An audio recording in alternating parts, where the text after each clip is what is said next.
இஸ்லாமியருக்கு எதிரானவர். பிரபாரம் முஸ்லிம்கள் பள்ளிவாசல சுட்டாரு. நீங்க பாத்தியலா பிரபாரம் யாருன்னு தெரியுமா உங்களுக்கு? அவனை பத்தி எப்படி உங்களுக்கு கட்டமைச்சிருக்காங்க தெரியுமா? அதை விடுங்க. திப்பு சுல்தான் யாருன்னு தெரியுமா? திப்பு சுல்தானை பத்தி இந்த நாட்டில் என்ன கட்டமைக்கப்பட்டிருக்கு உங்களுக்கு தெரியுமா? 3000 பிராமணர்களை மதமாற சொன்னார் திப்பு சுல்தான். கட்டமைக்கப்பட்டிருக்கு. திப்பு சுல்தான் இந்துக்கள் எதிரி கட்டமைக்கப்பட்டிருக்கு. திப்பு சுல்தான் ஆரிய வர்ணாசுமர வேதங்கள்லாம் தடை செய்ய சொன்னாரு. கட்டமைக்கப்பட்டிருக்கு. இங்க பாபர் எப்படி கட்டமைக்கப்பட்டிருக்கு? பாபர் இங்க முகலாய சக்கரவர்த்தி பாபர 1500 1600 கோயில்களை இடித்து பள்ளிவாசலாக மாற்றினார். கட்டமைக்கப்பட்டிருக்கு. அப்படிதான் பாபரை கட்டமைக்கப்பட்டிருக்கு. அவன் கூட அப்படிதான் பாபரை நம்புறான். நீ எப்படி பிரபாகர இஸ்லாமியருக்கு எதிரி நீ நம்புறியோ அதே மாதிரி அவன் நம்புறான். பாபர் இந்துக்களுக்கு எதிரி, திப்பு சுல்தான் இந்துக்கள் எதிரி அவன் கட்டமைச்சு வச்சிருக்கான். அதை படிச்சு உடைக்கணுமா இல்லையா? டெல்லி அருங்காட்சியகம் இன்னைக்கு இருக்கு. பாபர் முகலாய சக்கரவர்த்தி பாபர் தன் அருமை மகன் ஹுமாயூன் சக்கரவர்த்திக்கு எழுதிய கடிதம் இருக்கு. அன்பு மகனே, இந்த நாட்டின் ஆட்சி அதிகாரத்தை ரப்பு அல்லாஹ் நமக்கு அளித்திருக்கிறான்.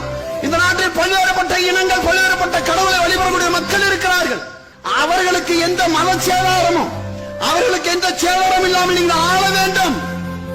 அவர்கள் மாட்டை புனிதமாக கருதக்கூடியவர்களாக இருக்கிறார்கள். அன்பு மகனே, எச்சரிக்கையுடன் கவனமுடன் கண்ணியத்துடன் மேன்மையுடன் அவர்களிடத்தில் நீங்க நடக்க வேண்டும். அல்லாஹ் அளித்திருக்கிறான். நீங்கள் அல்லாவின் பாதைக்கு மாறாக நடக்க கூடாது. இந்த உயில் எழுதி வச்சு செத்திருக்கான் பாபரு. உலகத்திலே பெத்த பிள்ளைக்கு ஒழுக்கத்தை உயில் எழுதி வச்ச பாபரு 1500 கோயில்களை இடிச்சாருன்னு எழுதி வச்சிருக்கான். அப்ப அவன் நம்புறான்ல அந்த வதந்திய, அதை உடச்சு சொல்லணுமா இல்லையா? ஏண்டா அப்படி மகனுக்கு உயில் எழுதின பாபராடா கோயிலை இடிச்சான் அப்படின்னு கேட்கணுமா இல்லையா? யாரு கேப்பா? சிங்களவன் எதிரி, தமிழ் தேசியத்துக்கு எதிரி. சிங்கள ராணுவம் எங்களோட அக்கா தங்கைகளை எங்கள் பெண்களை கற்பழிப்பு செய்தது, வன்புணர்வு செய்தது. 1,75,000 மக்களை கொன்னுச்சு, குழந்தைகளை கொன்னுச்சு. பெரியோர் சிறியோர் பெண்கள் ஆண்கள் பெண்கள் அத்தனை பேரையும் சிங்கள பௌத்த ராணுவம் கொன்று குவித்தது. நாம அமைதியா கடந்து போனோம். அப்பேற்பட்ட பௌத்த மக்களை பிரபாகர் நினைச்சா 1 மணி நேரத்துல இலங்கைய அழிச்சு ஒழிச்சிருப்பான். ஒருபோதும் அப்பாவி சிங்களர்கள் மேல அடித்ததில்ல. அப்பாவி சிங்களர்களை அடித்ததில்லை. அப்பாவி சிங்களர்களை எந்த தொந்தரவும் செய்ததில்ல. ராணுவத்துக்கும் பிரபாகரனுக்கு தான் சண்டை. ராணுவத்துக்கு பிரபாகரனுக்கு தான் சண்டை.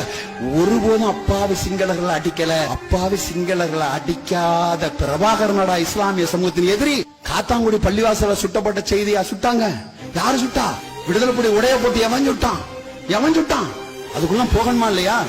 இப்ப எங்களுக்கே எழுதுறாங்கல்ல, என்ன பண்றாங்க? இந்த RSS பிஜேபி காரன் முகநூல்ல முஸ்லிம் பேரை போட்டுக்கிட்டு, இப்ப ஏதாவது அப்துல் மாலிக், அன்சாரி, கலீல், அவன் சம்சுன் பேரை போட்டுக்கிட்டு பாகிஸ்தான் வாழ்க போடுறான்ல. ஏன்? வெறுப்பை ஏற்படுத்தணும். என்ன புரிதல் இருக்கு? வதந்திய நம்பக்கூடிய சமூகமா நீ மாறிட்ட. போலிகளை நம்பக்கூடிய சமூகமா நீ மாறிட்ட. அடைச்சி ஆராய்ந்து தெளிந்து புரிந்து பார்க்கக்கூடிய இடத்துல நீ இல்ல. எவர் திண்ணமாக சிந்திக்கிறாரோ அவருக்கு அநேக சான்றுகளும் அத்தாட்சிகளும் கிடக்குன்னு சொல்லக்கூடிய மார்க்கத்தை ஏற்று நிற்கிற நீ எந்த சிந்தனையில மட்டும் இருக்கிறாய்? அதுவும் பிரபாகரன் பள்ளிவாசல்ல இஸ்லாமியர்களை தொழுவ நிலையில சுடக்கூடிய என்னடா அது? வீரண்டே அவன். 27 நாடுகளை எழுத்து நின்ற வீரண்டா அவன். ஒருபோதும் கோலத்தனத்தை செய்ய மாட்டான்.